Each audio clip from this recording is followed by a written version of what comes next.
minha gente, sejam todos muito bem-vindos a mais esse vídeo do canal, onde nós vamos tratar sobre o chamado elemento infinitesimal de arco.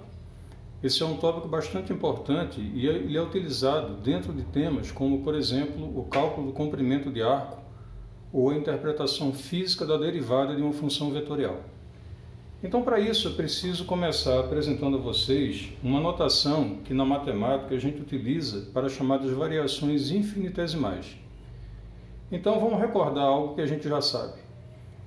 Possivelmente, desde o ensino médio, as pessoas estão acostumadas à variação delta alguma coisa para representar algum tipo de variação. Então, por exemplo, se eu tenho aqui o eixo x e eu tenho um pedaço desse eixo que começa no ponto x0 e termina no ponto x1, a gente costuma chamar essa variação de ΔX. E como é que ela é calculada? Fazendo a diferença entre a extremidade maior, x1, menos a extremidade menor, x0. Então, por exemplo, se eu tenho aqui a reta e um pedaço dessa reta, começando no ponto 2 e terminando no ponto 5, esse ΔX, quanto é que mede? Essa variação em x mede 5, que é a extremidade maior, menos 2, que é a extremidade menor, que no caso seria igual a 3. Então, 3 seria igual ao comprimento desse pedaço aqui do eixo x, que a gente chama de uma variação em x. Então, lembre que essa mesma notação ela é utilizada, por exemplo, na física, quando você quer falar de uma variação de espaço, de uma variação de tempo, né? Então você tem lá o ΔS, o ΔT, ou então você quer falar de uma variação de temperatura, então seria um ΔT maiúsculo. Então a notação do delta ela já é bastante conhecida desde do ensino médio.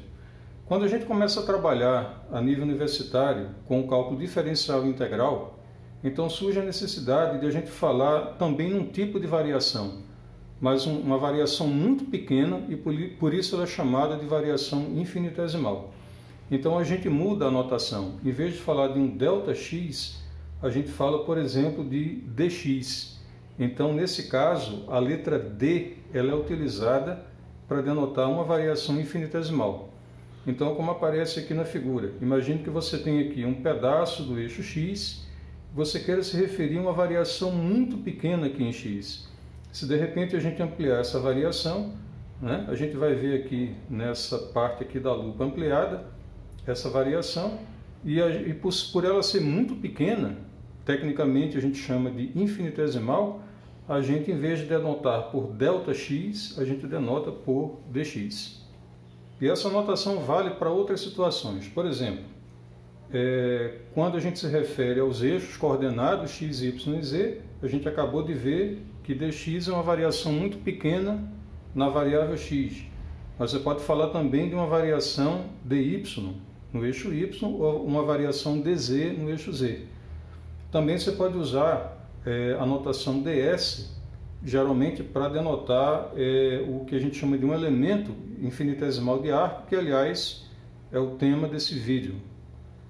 Você pode também usar dA para representar um elemento infinitesimal de área, ou dV para representar um elemento infinitesimal de volume.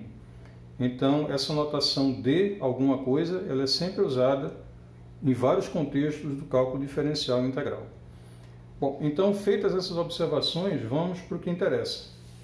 Então, precisamos focar agora no que a gente chama de elemento infinitesimal de arco. Então imagine que aqui você tenha um trecho de curva, um pedaço de uma curva qualquer que começa no ponto A e termina no ponto B. Então eu destaquei aqui em laranja um pequeno trecho dessa curva. E aí a gente vai denotar o comprimento dessa pequena curva por ds. Então veja, para que a gente consiga ter uma visibilidade melhor, eu vou mostrar aqui como se fosse a ampliação daquele trecho ali. Então aqui é como se fosse uma lente ampliando aquele pedaço. Então a gente percebe que localmente é como se você conseguisse aproximar aquela curva por uma estrutura que seria um triângulo retângulo. Então veja, isso só funciona porque você está tomando um pedaço de curva ou de arco muito pequeno.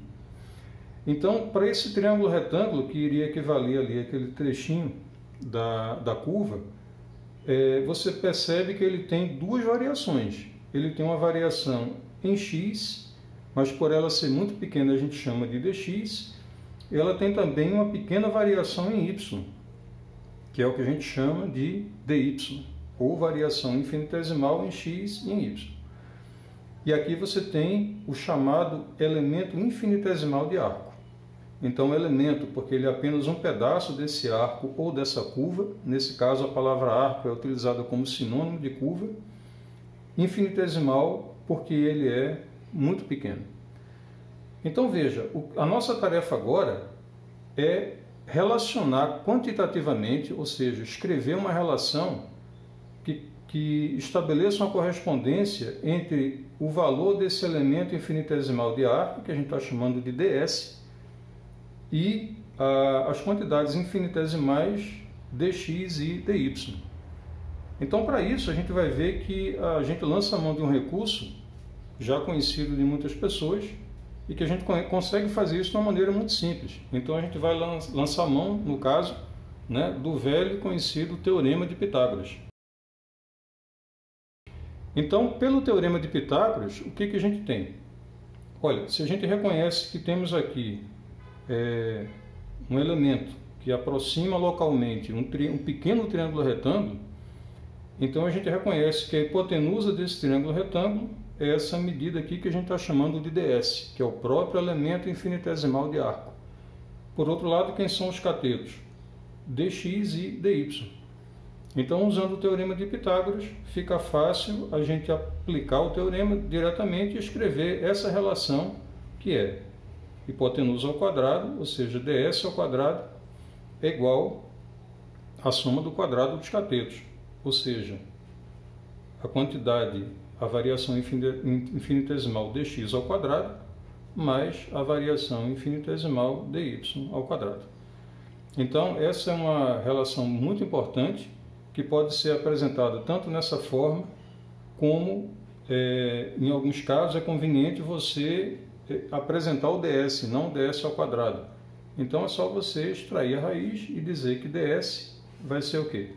A raiz quadrada de dx ao quadrado mais dy ao quadrado.